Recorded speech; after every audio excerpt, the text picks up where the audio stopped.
Hi masters, ధ్యాన మిత్రులకు, దివ్యాత్మ స్వరూపులకు నా హృదయపూర్వక కృతజ్ఞతలు, ధన్యవాదాలు తెలియజేసుకుంటూ వెల్కమ్ టు జేపీఎస్ విజ్డమ్. మనం మన స్వాధ్యాయ యోగాలో భాగంగా సన్షైన్ బిఫోర్ ది డాన్, తెలుగులో నక్షత్ర లోకాలు చెప్పుకుంటున్నాం. గత 4 రోజులుగా మనం ఈ అద్భుతమైన సత్యాలను, జ్ఞానాన్ని అందుకుంటున్నాం.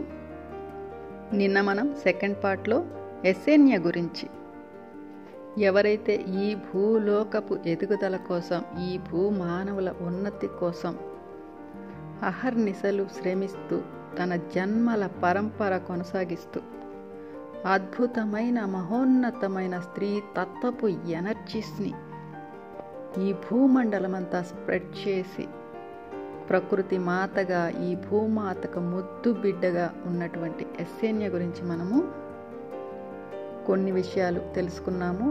ఇంకా ముందు భాగాల్లో ఇంకా మరికొన్ని విశేషాలను తెలుసుకుందాం మాస్టర్స్. ఎస్సేన్య అంటే ఒక లక్ష్మీదేవి, ఒక సరస్వతీదేవి, ఒక పార్వతీ మాత, త్రిశక్తుల కలయిక అయినటువంటి ఒక దివ్య శక్తి. ఆమె ఎక్కువగా భూమి మీద స్త్రీ జన్మలే తీసుకున్నారు.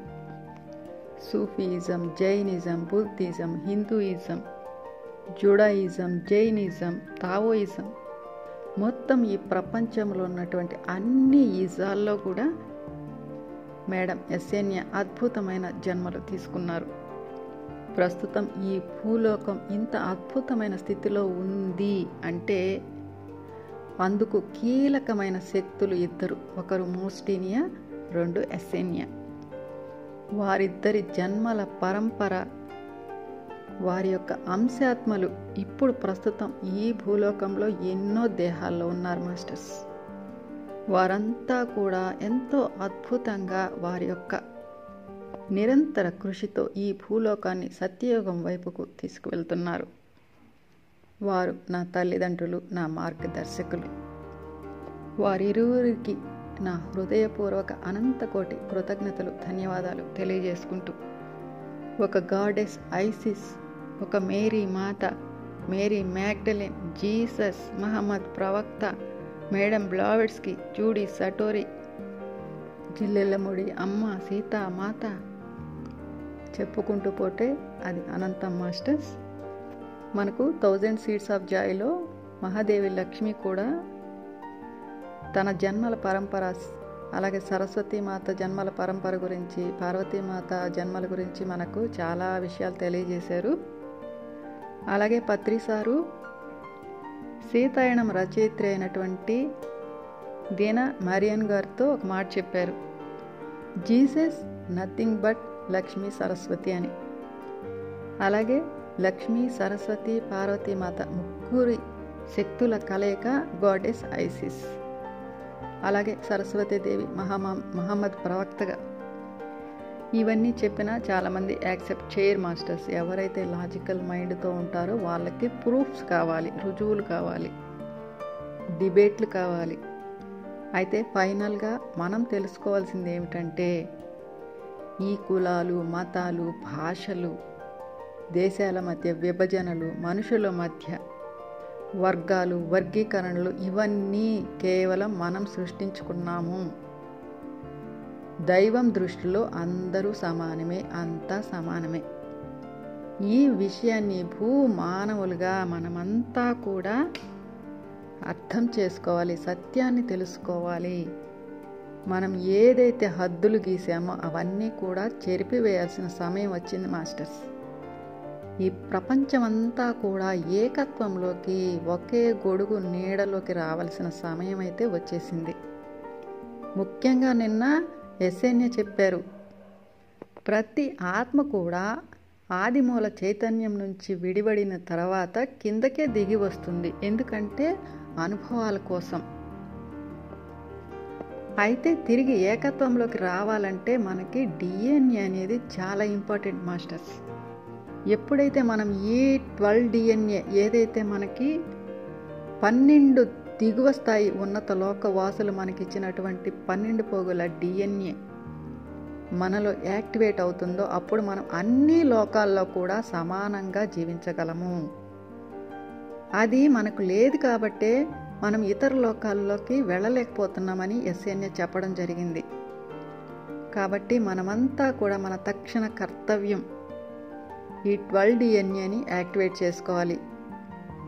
లేదంటే మనం ఈ విలువైన జన్మను వృధా చేసుకొని ఆత్మస్థితిలో ఎంతో బాధపడతాం మాస్టర్స్. ఓకే మాస్టర్స్, ఈరోజు మనము 3rd పార్ట్ 3వ భాగం ఎపిఫనీ దీని గురించి చెప్పుకుందాం.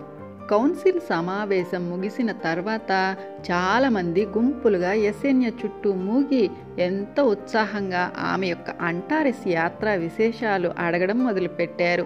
గెలాక్టిక్ కౌన్సిల్ గురించి, క్రొత్త మనిషిని సృష్టి చేయడం గురించి గెలాక్టిక్ కౌన్సిల్ ఏమి చర్చించింది వివరంగా తెలుసుకోవడం మొదలుపెట్టారు. కళ్లకు కట్టినట్లుగా అంటారిస్ మీద చూసినవి విన్నవి ఎస్ఎన్ఏ వివరించింది. ముఖ్యంగా మాల్వే ఆండ్రోమెడా నాయకుడు ఎలా వెండి భరిణలు ఇచ్చింది దాని గురించి ఏమి చెప్పింది ఎంతో ఉత్సాహంగా వివరించింది. మాల్వే ఆ భరిణలో ఉన్న ఆండ్రోమెడన్ల ఆకాశిక్ రికార్డుల గురించి వివరిస్తూ వారి ఎంతో బాధాకరమైన జ్ఞాపకాలను, వాటిని అధిగమించి తద్వారా వారు జ్ఞానాన్ని, ఎంతో శక్తిని పొందిన విధానాన్ని వివరించిన వైనాన్ని తెలియజేసింది. ఈ ప్రకంపనలు కొత్త భూలోక వాసులు తమ తమ పరిణామ క్రమంలో సవాళ్లను అధిగమిస్తూ పురోగమించడానికి ఎంతగానో సాయపడగలరని చెప్పారని చెప్పింది ఎస్ఎన్ఏ. ఆండ్రోమెడన్ల ఈ శక్తులు మానవుల ప్రకృతి శక్తులకు ధీటుగా తట్టుకుని నిలబడడానికి, ఇతర జీవుల ఆధిపత్యాన్ని ఎదుర్కోవడానికి ఉపయోగపడతాయి. అంతేకాకుండా ఈ శక్తులు భూలోక వాసులను తమ హృదయాలలో ఉన్న సత్యానికి అనుసంధించబడేలా చేస్తాయి. ఇతరులకు సేవ చేసి తద్వారా తమ తమ ఆత్మ పరిణామాన్ని పెంచుకోవాలని చూసే నక్షత్ర జాతులకు సహాయం చేయడమే పనిగా పెట్టుకున్నారు ఆండ్రోమెడన్లు. మాల్వే భూమి 4 మహాయుగాల కాలాన్ని దాటి చివరకు చేరుకున్నప్పుడు ఆండ్రోమెడన్లు ఈ వెండి భరిణలోని శక్తులకు మరింత శక్తిని కలుపుతారు. దాంతో క్రొత్త మానవ సృష్టిలో ఆండ్రోమెడన్ల యొక్క సామర్థ్యాలు అన్నీ పూర్తిగా ఉత్తేజితమవుతాయి. అప్పుడు భూలోకవాసులు అంతకుముందు ఎన్నడూ లేనంతగా ఓ బలమైన శక్తిగా రూపుదిద్దుకొని భూమి మీద మార్పు తీసుకువస్తారు అని చెప్పారు. మాల్వే ఇంకా అదే సమయానికి భూమి తిరిగి తన 5వ పరిణామానికి చేరుకుంటుంది. అప్పటికి ఆండ్రోమెడా నక్షత్ర మండలం యొక్క పూర్తి స్థాయి తరంగాలు భూలోక వాసులు అనుభూతి చెందుతారు. దాంతో ఆండ్రోమెడన్ల సామర్థ్యాలు అన్ని మానవులలో ఉత్తేజితమవుతాయి అన్నారు. ఇదే సమయానికి భగవంతుడి సృష్టికారక శక్తులు మానవులకు తమ తమ జన్యు చట్రాన్ని భూలోకవాసులకు ఇచ్చిన నక్షత్ర జాతులు అన్నిటి ప్రవేశ ద్వారాలు తెరిచి ఉంచుతారు. దాంతో ఆయా నక్షత్ర జాతుల శక్తులు భూమి మీద, భూలోక వాసుల మీద వర్షంలా కురుస్తాయి. ఇలా క్రిందికి ప్రవహించిన ఈ శక్తులు భూలోక వాసులలో పాత జ్ఞాపకాలను ఉత్తేజితం చేస్తాయి. మనమంతా ఇచ్చిన మన శక్తులు, మన గుణాలు భూలోక వాసులు బాగా అభివృద్ధి చెంది పరిణామపరంగా, చైతన్యపరంగా ఓ పెద్ద అంగను వేసేలా చేస్తాయి. నేను అర్థం చేసుకున్నది ఏమిటంటే, ఈ జ్ఞాపకాలు పెళ్ళుబెక్కడం మొదలుపెట్టినప్పుడు తరంగాల రూపంలో శక్తి రావడం మొదలవుతుంది. మొదటి తరంగం 4వ పరిణామపు ప్లీడియన్ల తాలూకు ప్రేమ, శాంతుల శక్తి. ఆ తర్వాత మన 5వ, 6వ పరిణామాలైన సిరియన్ శక్తులు 5వ పరిణామంలోకి వచ్చిన భూమి మీద భౌతిక జీవితాలకు అనుగుణంగా వారిలో భౌతిక మార్పులను తెస్తాయి.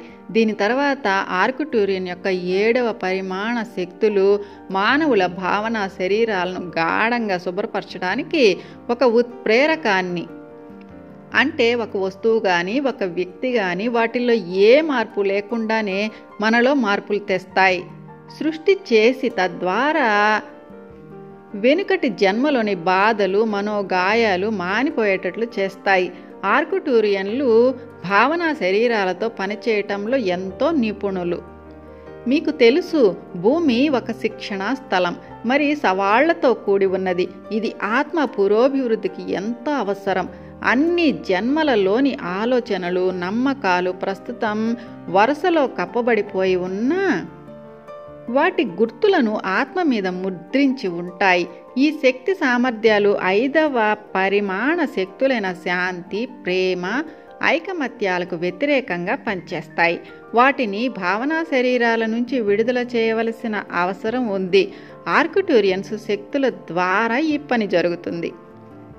ఇదంతా సరి అయిన సమయంలో జరుగుతుందని చెప్పారు, కొనసాగించింది యస్సేన్యా. భూమి ఎప్పుడైతే 5వ పరిమాణానికి తయారు కాబడుతుందో అందులోని ప్రజలు కూడా తయారు కావాల్సిందే. ఆర్కిటూరియన్స్ శక్తులు భూమి మీదకి కురిసినప్పుడు భూలోకవాసులు త్వరితగతిన పురోగమిస్తారు. అప్పుడు ఆండ్రోమెడా గెలాక్సీ నక్షత్ర భూములు తెరవబడి వారి శక్తులను భూమి మీద గుమ్మరిస్తారు. దానితో ఎంతో మంది భూలోకవాసులు తప్పనిసరిగా తమ ఉద్రేకాల్ని ముగింపుకు తెచ్చుకుని శాంతి వైపు కదులుతారు. అయితే ఇదంతా సుదూర భవిష్యత్తులో జరగనుంది. అంటే ఇదంతా 1,00,000 సంవత్సరాల క్రితం జరిగింది అన్న విషయం మనం మర్చిపోరాదు. ఇదంతా జరగడానికి 4 మహాయుగాల కాల పరిమితి. అంటే ఒక్కొక్క మహాయుగం 26,000 సంవత్సరాలు పడుతుంది. యస్సేన్యా చుట్టూ మూగిన ఆ చిన్న గుంపు ఎంతో ఆరాధనతో చూశారు ఆమెను. ఇంకా ఎన్నో ప్రశ్నలు వేశారు. మీరు చెప్పినట్లుగానే ఇదంతా జరుగుతుందని మీరు భావిస్తున్నారా? ఒక కౌన్సిల్ సభ్యులు అడిగారు. అవుననే అనుకుంటున్నాను. అయితే ఇదంతా నేను చెబుతున్న జోస్యమే. లైరా స్త్రీలు సృష్టి యొక్క స్వప్నావస్థకు చెందిన శక్తులను అల్లడంలో నిపుణులు. ఆ శక్తులు భగవంతుడి సృష్టికారక శక్తులతో అనుసంధానమైనప్పుడు వాటికి సృష్టి చేయగల సామర్థ్యం వస్తుంది. అంతేకాక క్రొత్త సృష్టి కార్యాలన్నిటి కోసము కావలసిన DNA జన్యు సంకేతాన్ని తయారు చేయగలరు. ఎందుకంటే లైరాలోని ప్రవేశ ద్వారాల ద్వారానే అన్ని ఆత్మలు ఈ దిగువ స్థాయి స్వర్గలోకాల్లోకి ప్రవేశాన్ని పొందగలరు. భూమి కోసం క్రొత్త మనిషిని సృష్టించడానికి మనలో నుంచి కొంతమంది లైరా వెళ్ళాలి. అక్కడి వాళ్లతో కలిసి ముందుగా మనం సరికొత్త భూలోకవాసి యొక్క నమూనాను తయారు చేయాలి. అక్కడి నుంచి తిరిగి సిరియస్కి వచ్చాక మనం ఈ సరికొత్త మానవ సృష్టి కోసం పనిచేయాలి.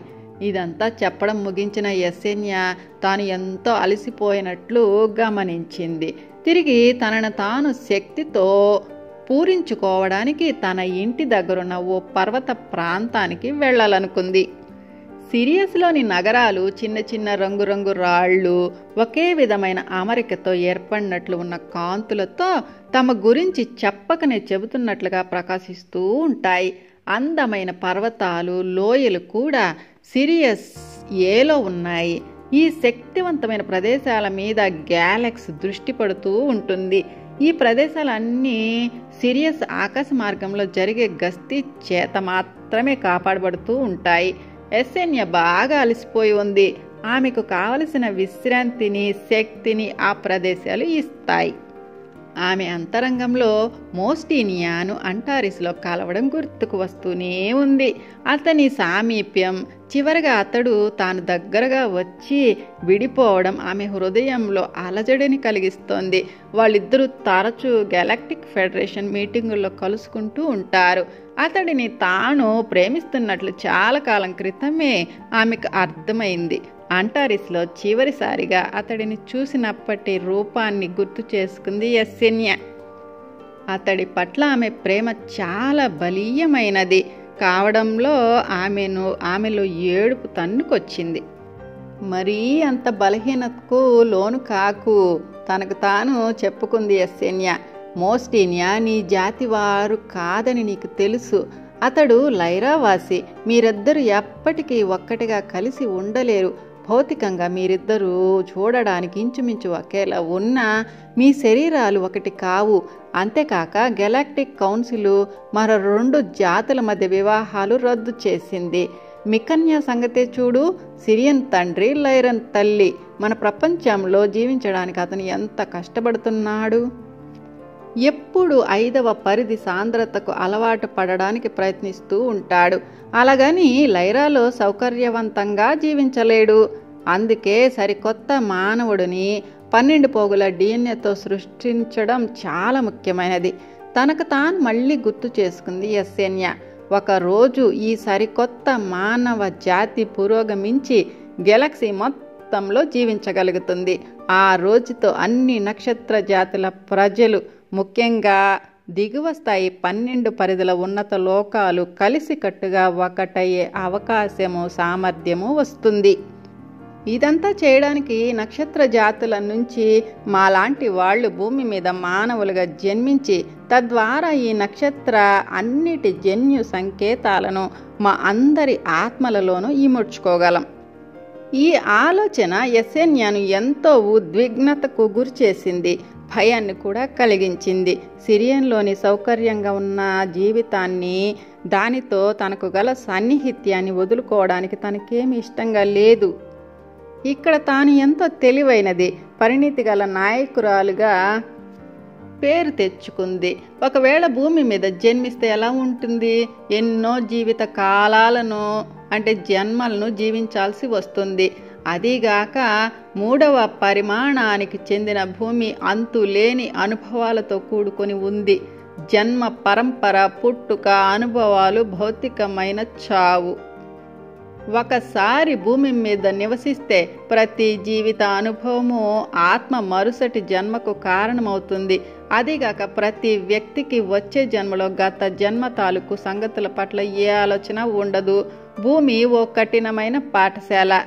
ఓరియన్ అనే నక్షత్ర మండలంలో ఉత్తర కొసలో ఉన్న మింటక అనే నక్షత్రంలోని భగవంతుని సృష్టి చేసే శక్తులతో తయారు చేయబడింది. ఈ భూమి ఆత్మ పురోగమనానికి, చైతన్య అభివృద్ధికి కూడా ఏర్పాటు చేయబడింది. పూర్తి విశ్వాసంతో తనలోని భగవంతుని వాణిని విని దానిని అనుసరించటం అనేది మానవులకు తప్పనిసరి చేస్తుంది. హఠాత్తుగా యెసెన్యాకు ఓ విషయం గుర్తుకు వచ్చింది. అంటారిస్లో జరిగిన గెలాక్టిక్ ఫెడరేషన్ మీటింగ్కు మింటకీ నుంచి ఎలోహిం అంటే భగవంతుడి సృష్టి చేసే దేవుళ్ళు ఎవరు ఎందుకు రాలేదు?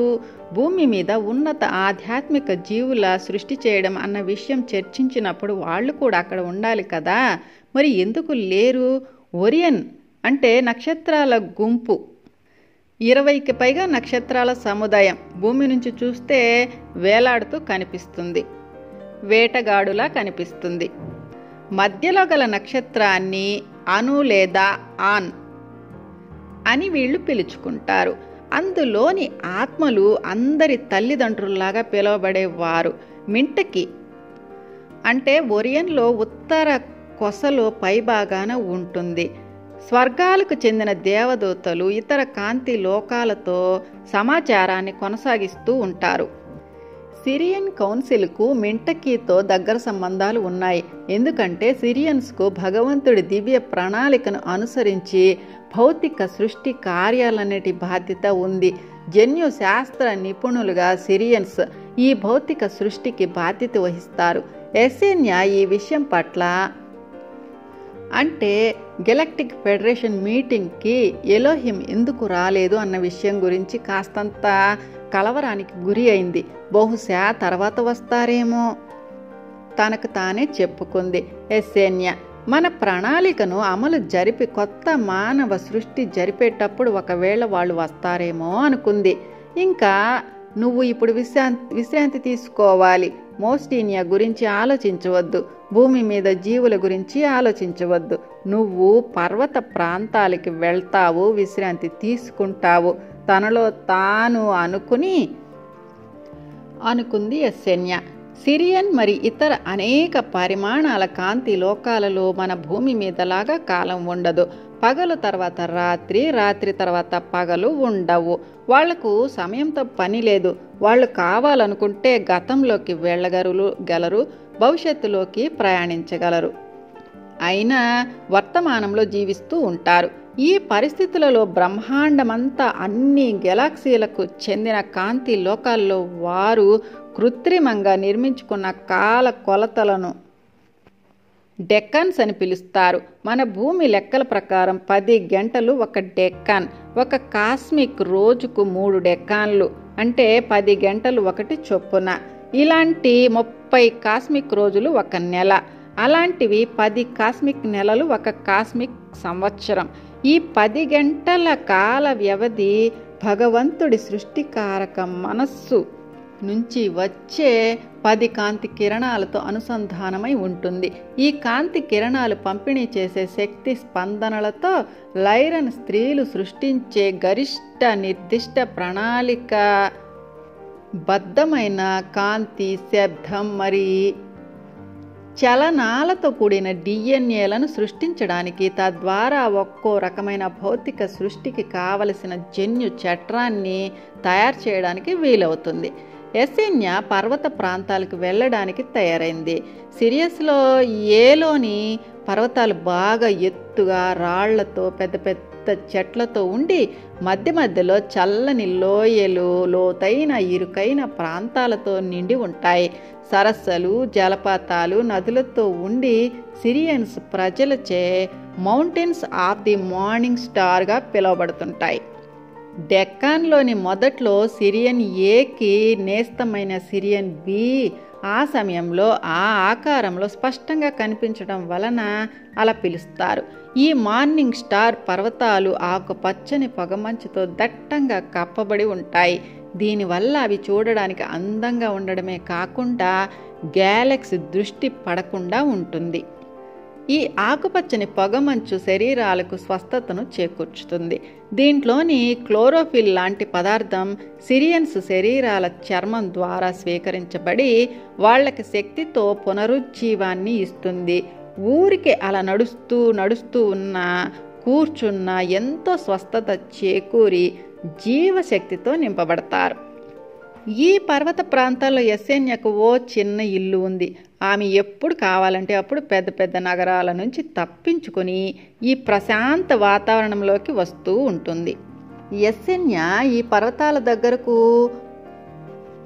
మన కారులో ఉండే ఒక రకమైన రోదసీ వాహనం అంటే స్పేస్ మొబైల్లో ప్రయాణించింది. కానీ రోడ్ల మీద నడిపేది కాదు, గాలిలో ప్రయాణిస్తుంది. మన రోడ్లలాగే ఆకాశంలో స్పేస్ హైవేస్ ఉంటాయి. ఇవి సిరియన్లోని అన్ని చోట్లకు అనుసంధించబడి ఉంటాయి. ఒక రోడ్డు ఒక వైపుకు, మరో రోడ్డు మరో ఎత్తులో మరోవైపుకు ఇలా ఏర్పాటై ఉంటాయి. ప్రయాణించేవారు ఆ వాహనంలోని పారామీటర్లతో ఎక్కడికి వెళ్ళాలి, ఎంత ఎత్తుకు ఏ వైపుకు అన్నది అమర్చుకుంటే చాలు, ఆ వాహనం అదే నడుపుకుంటుంది. ఈ పద్ధతి ప్రయాణాలకు చాలా సౌకర్యంగా ఉండి ప్రమాదాలకు చాలా తక్కువ ఆస్కారం ఉంటుంది. ప్రతి వాహనం చుట్టూ ఓ శక్తి క్షేత్రం ఉండి వేరే వాహనాలను గుద్దుకోకుండా వెనక్కు నెట్టే ఏర్పాటు ఉంటుంది. ఇలా ప్రతి వాహనము సురక్షితంగా ఉంటుంది. ఆమె పర్వత ప్రాంతంలోని తన ఇంటికి ఉదయాన్నే వచ్చింది. సిరియస్ ఏకి కవల నక్షత్రమైన సిరియస్ బి ఆకాశంలో స్పష్టంగా కనిపిస్తోంది. ఆమెను విశ్రాంతి తీసుకోమని స్వాగతిస్తున్నట్లుగా ఉంది. లోపలికి వెళ్ళగానే కాలి షూస్ విప్పి బట్టలు తీసేసి స్నానాల గది అంటే శరీరం వేడి గాలితో లేదా ఆవిరితో గాని విశ్రాంతి పొందే గదిలో ఏర్పాటైన గుండ్రటి వెచ్చటి పరుపుపై విశ్రాంతి తీసుకోసాగింది. ఆ గది తలుపు ఆకుపచ్చని పొగ మంచు కనిపించేలా తెరిచి ఉంది. పరుపు చుట్టూ ఉన్న క్రిస్టల్ రాడ్స్ నుంచి వెలువడే కాంతి కిరణాలు ఆమెపై ప్రసరించడంతో ఆమె నగ్న శరీరం కాంతితో మెరుస్తున్న తెల్లటి పాలరాతిని తలపిస్తోంది. ఆమె పొడుగాటి ముదురు గోధుమ రంగు వెంట్రుకలు చుట్టూ పరుచుకుని అందంగా కనిపిస్తోంది. ఆమె ఈ జీవిత కాలంలోకి వచ్చి సుమారు 400 కాస్మిక్ సంవత్సరాలు కావస్తోంది.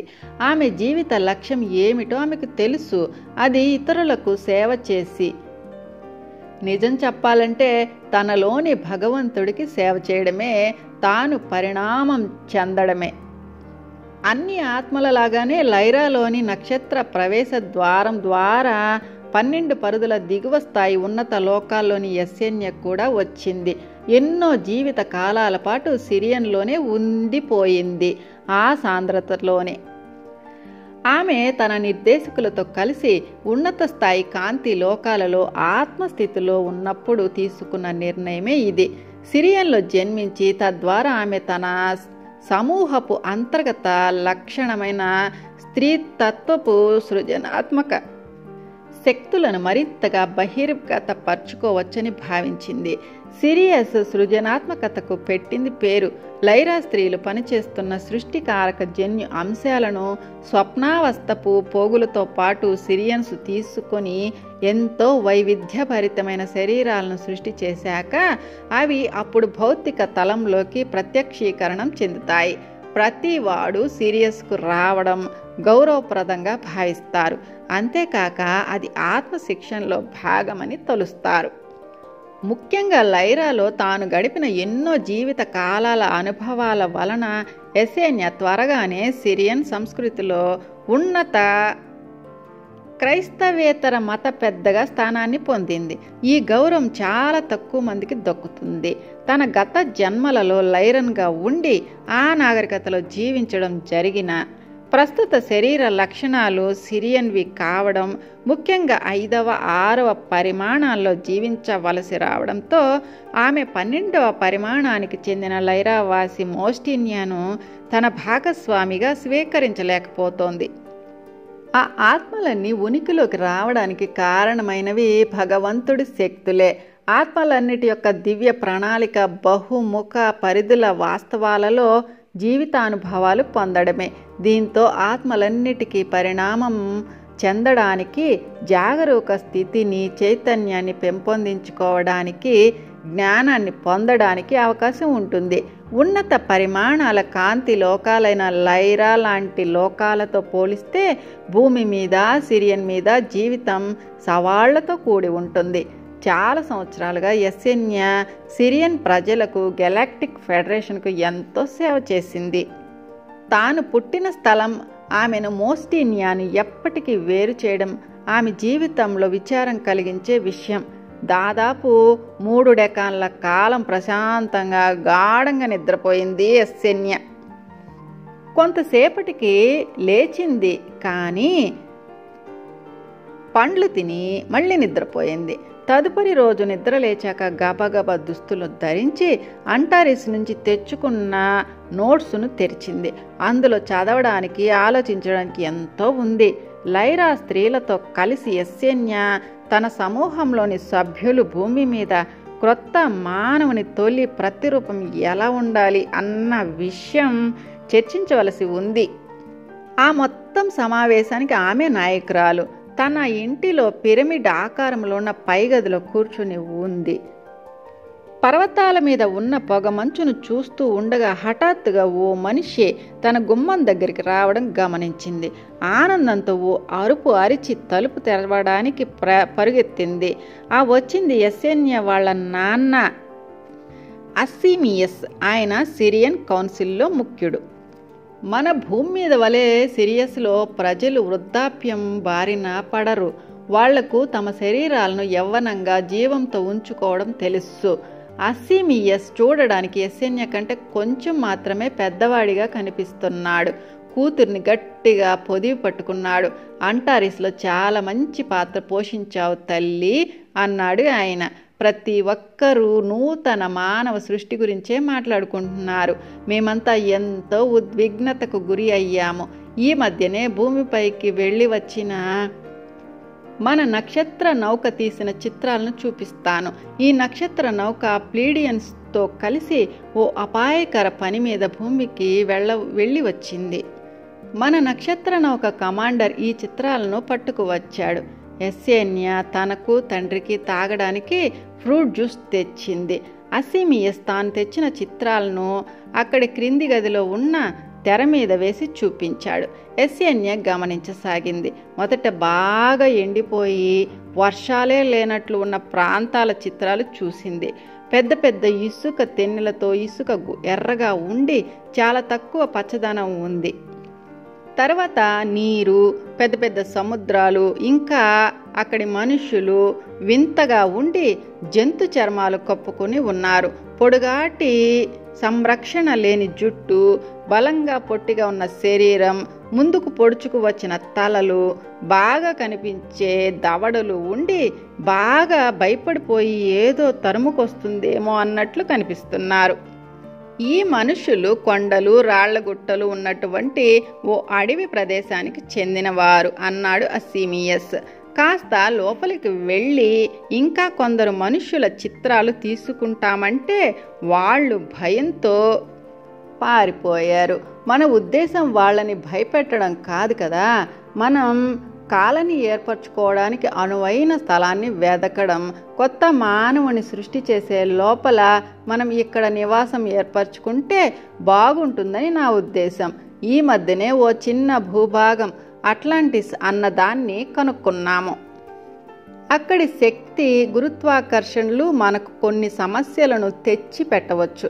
అయితే ప్రతి 22 భూ సంవత్సరాలకు ఒకసారి కనుక సిరియస్కు తిరిగి రాగలిగితే ఇక్కడ మనం మన కాంతి శరీరాలను నిలిపి ఉంచుకోగలము అనుకుంటున్నాను.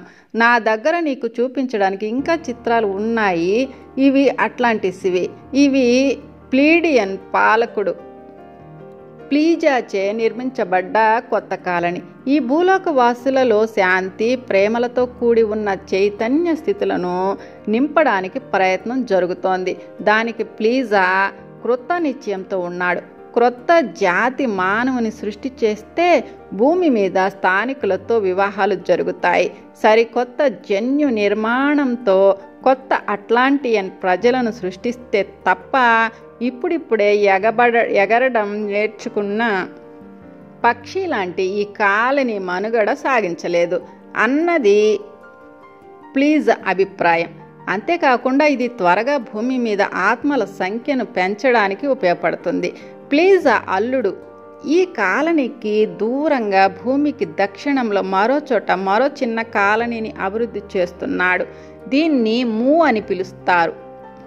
ప్లీడియన్ భాషలో మూ అంటే అమ్మ అని అర్థం.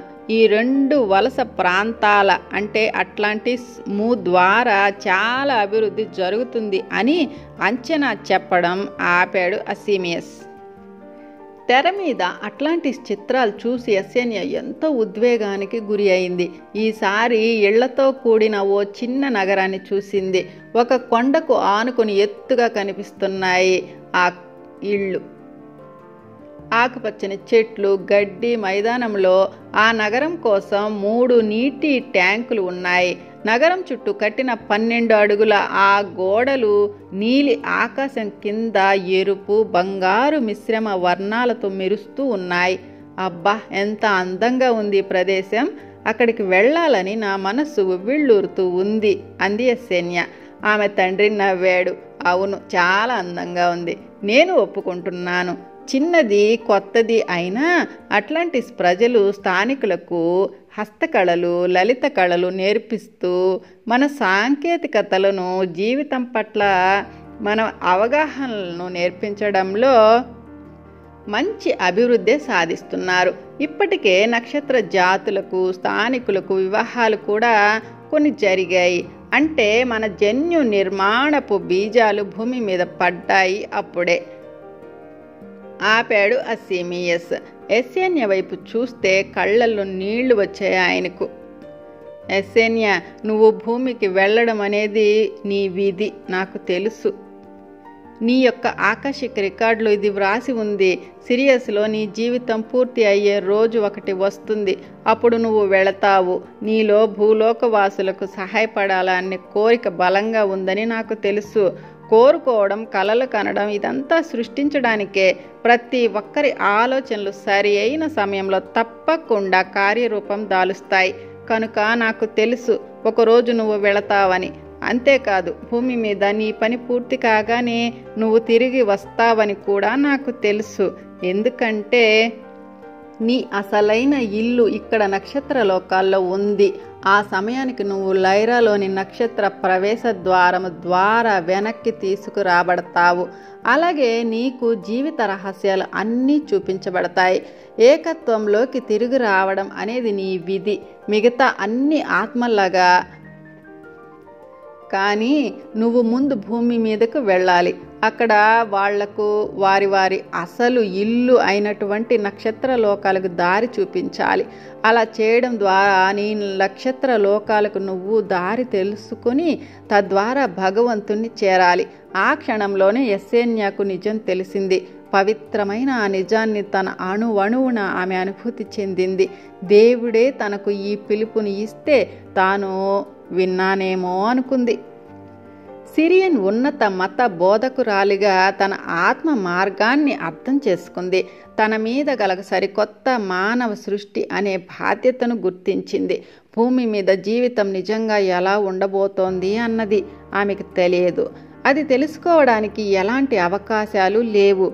ఉన్నదల్లా ఏది మంచి ఏది చెడు అని తెలుసుకోగలిగిన విచక్షణ జ్ఞానం, లోపల నుంచి సందేశం అందుకోగల అంతర్వాణి మాత్రమే ఇవే ఆమెకు సహాయపడేవి. భూమి మీద ప్రస్తుత జన్మలకు సంబంధించిన జ్ఞాపకాలు మాత్రమే ఉంటాయి. అలాగే చిక్కటి సాంద్రత గల మూడవ పరిమాణాల వాస్తవంలో మనస్సు నుంచి సృష్టించబడ్డ సంకల్పాలు వాస్తవ రూపం దాల్చడానికి సమయం పడుతుంది. భూమి మీద ప్రజలు చాలామందికి ప్రేమ కాంతుల గురించి తెలియవు. యెసెన్యా తండ్రి కేసి చిరునవ్వుతో చూసింది. కళ్ళల్లో ఆనందంతో కూడిన కన్నీళ్లతో తన ముందున్న కొత్త జీవితానికి గల అవకాశాన్ని ఊహిస్తూ. ముందుగా నేను లైరాకి వెళ్ళాలి. భూమి కోసం కొత్త మానవుడిని సృష్టి చేసే కార్యం పూర్తి చేయాలి. బహుశా నా ఆత్మలో ఈ క్రొత్త సృష్టి పొందుపరిచి ఉన్నట్లుంది. నాతో పాటు మరికొందరు కూడా వస్తారు. ఎందరో ఆత్మలు భూమి మీద శరీరాలు తీసుకోవడానికి నాతో పాటు వస్తారని అనుకుంటున్నాను. యెసెన్యా చేతులను తన చేతుల్లోకి తీసుకొని అసీమియస్ కూతురికి వీడ్కోలు చెప్పాడు. నెమ్మదిగా తన స్పేస్ మొబైల్ కేసి నడిచాడు. అక్కడికి వెళ్ళాక ఒకసారి వెనుదిరిగి కూతురి వంక చూశాడు. యెసెన్యా, లైరాకు త్వరగా వెళ్ళు. నువ్వు త్వరగా భూమికి వెళ్ళడం చాలా ముఖ్యమని అనిపిస్తోంది. అయితే నువ్వు మొదటిసారిగా భూమి మీద జన్మ తీసుకొని వెళ్ళవు. నువ్వు అలాగే యెసెన్యాగానే వెళతావు. అట్లాంటిస్కి వెళతావు. భూమి మీద ఈ ప్రణాళిక అంటే సరికొత్త మానవ సృష్టి అనే ఓ కార్యక్రమం నీ ఆత్మకు చాలా ఉపయోగం. సేవ చేయడానికి ఎన్నో రకాల పద్ధతులు ఉన్నాయి. భూమికి వెళ్ళడం అన్నది ఒక ఎంపిక మాత్రమే. యెసెన్యా ఏదో చెప్పాలని నోరు తెరిచింది, కానీ చెప్పలేకపోయింది. భూమి మీద జీవితం చాలా కష్టమని తెలిసినా తనకు వెళ్ళాలని ఉందని చెప్పాలనుకుంది.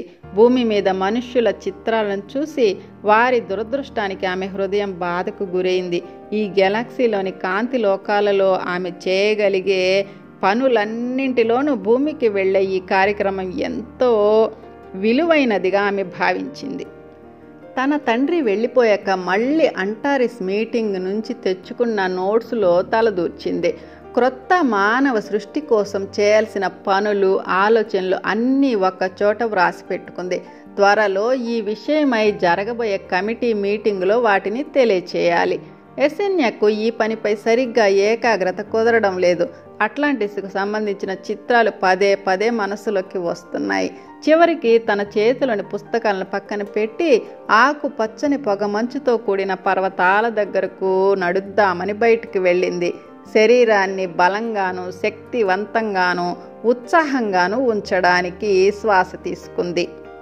తన శరీరము దానంతటా అది శక్తితో పునరుజ్జీవం పొందడానికి కావలసిన ఆకుపచ్చని పదార్థాన్ని తీసుకోవాలని సంకల్పం చేసుకుంది. తనకు ఎంతో ఇష్టమైన ఓ కొలను ప్రక్క నుంచి నడవసాగింది. కాసేపు అందులో కాళ్ళు పెట్టుకుని కూర్చుంది. చిన్న చిన్న ఎర్రని చేప పిల్లలు అటు ఇటు తిరగడం గమనించింది. కొలనులోని నీళ్లు చాలా స్వచ్ఛంగా ఉన్నాయి. కొలనులో మోకాలిలోతు వరకు వెళ్ళి నిలబడి పైకి చూసింది యెసెన్యా. ఆకుపచ్చని పొగమంచుతో కూడిన పర్వతాల నేపథ్యంతో అంతా నెమ్మదిగా ప్రశాంతంగా ఉంది. ఆకుపచ్చని పొగమంచు ఆమె చుట్టూ చుట్టూ ఆవరించింది. అది కూడా పూర్తి కాంతితో నిండి ఉంది. లేత బంగారు రంగుతో కలిసిన తెల్లటి కాంతి ఆ పరిసరాలను ఎంతో జీవశక్తితో నింపి పరమ శాంతిని ప్రసరింపచేస్తూ ఉంది. ఆ నీళ్లలో నిలబడి అట్లాంటిస్ గురించి ఆలోచిస్తోంది యెసెన్యా. భూమి మీద కాలనీ ఎంతో అద్భుతమైన పచ్చదనంతో, నీలి ఆకాశంతో, చక్కటి నీలం రంగు సముద్రంతో అద్భుతంగా ఉంది. అట్లాంటిస్ ప్రజల గురించి ఆలోచించసాగింది. ఆమెలోని ఒక భాగం సిరియస్లో ఉండాలనుకుంటోంది. కానీ ఈ జీవితం ఆమె ఆత్మస్థితి ఇంకా ఎంత మాత్రమూ ఉపయోగపడదు అని ఆమెకు తెలుసు. అందుకే అక్కడి నుంచి కదిలి వెళ్ళిపోయే సమయం ఆసన్నమైనదని అనిపించింది.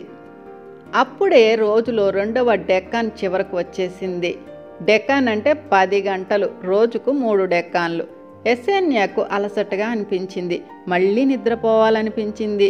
వెంటనే ఇంటికి తిరిగి వచ్చింది. అద్భుతమైన ఈ పర్వత ప్రాంతపు ఇంటిలో గడపడానికి ఆమెకి ఎక్కువ అవకాశం లేదు. 3 రోజుల్లో తిరిగి నగరానికి వెళ్ళి కమిటీకి తన పేరును నమోదు చేయాలి. పేపరును. జీవితం ఎప్పుడూ తీరిక లేకుండానే ఉంటోంది. చేయవలసినవి ఎన్నో ఉంటున్నాయి. ఓ రకంగా ఇవన్నీ చేయగలుగుతున్నందుకు నేను ఎంతో అదృష్టవంతురాల్ని అనుకుంది యెసెన్యా. ఇలా ఆలోచిస్తూ ఇంటి దగ్గరకు వచ్చేసింది. తన చిన్న కాటేజ్ యొక్క పిరమిడ్ ఆకారపు గోడలు ఆకుపచ్చని పొగమంచులో నుంచి కనిపిస్తున్నాయి. గదిలోని గుండ్రటి తన పరుపుపై కాసేపు పడుకోవాలనిపించింది. నిద్రకు ఉపక్రమించే ముందు అక్కడి స్ఫటిక శక్తిని ఆస్వాదించాలనుకుంది. యెసెన్యా ఇల్లు 2 అంతస్తులలో కట్టారు. పైనుంచి చూస్తే త్రిభుజాకారంలో గల పిరమిడ్ను దీర్ఘ చతురస్రాకారం గల ఇంటి కప్పు మీద బోర్లించారా అన్నట్లు ఉంటుంది. చిన్న పిరమిడ్ ఆకారపు గది ఆమె పడక గది, చదువుకునే గది, ఇంకో పెద్ద గది. మిగిలిన పనులకు రాతితో కట్టబడి చాలా కిటికీలు ఉండి ఆకుపచ్చని పొగ మంచులోనికి రావడానికి వీలుగా అవి తెరిచి ఉంటాయి. గుండ్రటి మెట్ల ఇంటి లోపలి వైపునే ఉండి పడక గదిలోకి దారితీస్తాయి. ఇంటిపై అంతస్తులో గ్రానైట్తో చేయబడిన బయట గోడలు, లోపలి వైపు క్రిస్టల్లైన్ క్వార్ట్జ్ గోడలు ఎల్లప్పుడూ పిరమిడ్ శక్తితో నిండి ఉంటాయి. బయటి గోడలు ప్రతి దానికి ఒక త్రిభుజాకారపు కిటికీ ఉంది. దాని మొన క్రిందికి అమర్చి ఉంటుంది. అలాంటి కిటికీలలో ఒక దాని నుంచి చూస్తే బయట కొలను కనిపిస్తూ ఉంటుంది. అక్కడే యెసెన్యా తన డెస్క్ ముందు కూర్చుని వ్రాస్తూ చదువుతున్నప్పుడు తన తండ్రి రావడం జరిగింది. గదిలోని గుండ్రటి పరుపు మీద వాలి విశ్రాంతి పొంది కాసేపు అక్కడ విశ్రాంతి పొందాక తన నిద్ర కోసం పడక గదికి వెళ్ళిపోయింది. నిద్ర లేవడానికి ముందు యెసెన్యాకు ఒక కల వచ్చింది. అందులో అట్లాంటిస్, ఆ అందమైన ప్రదేశాలు, అత్యంత సుందర వర్ణాలు కలిగిన పువ్వులు. కల సంతోషంగానే మొదలైంది. ఇంతలో ఎవరో మరి ఏదో ఆమెను తరుముతున్న భావం. తప్పించుకోవడానికి ఆమె పరుగులు తీస్తోంది. పట్టుకోబోయేంతలో పడిపోయింది. ఆ తరుముతున్నది ఎవరో చూద్దామని ఇటు తిరిగితే ఇంతలో మెలకు వచ్చింది. ఆకుపచ్చని పొగమంచు ఎంతో హాయిగొల్పే దృశ్యాన్ని చూస్తూ యెసెన్యా మేలుకొంది. కానీ కల కరిగిపోయింది. ఒక్క క్షణం లేచి నించుని బయట కొలనుకేసి చూసింది. అలాగే ముందు రోజు తాను నడిచినప్పుడు ఏర్పడిన దారి చూసి గాఢంగా శ్వాస తీసుకుంది. ఎంత భయంకరమైన కంఠం! ఏమిటా తరిమేది? ఎందుకు నేను ఇలాంటి కలగన్నాను? అమ్మయ్య, నేను క్షేమంగా నా చిన్న ఇంటిలో ఈ మార్నింగ్ స్టార్ పర్వత ప్రాంతాల మధ్య హాయిగా ఉన్నాను అనుకుంది.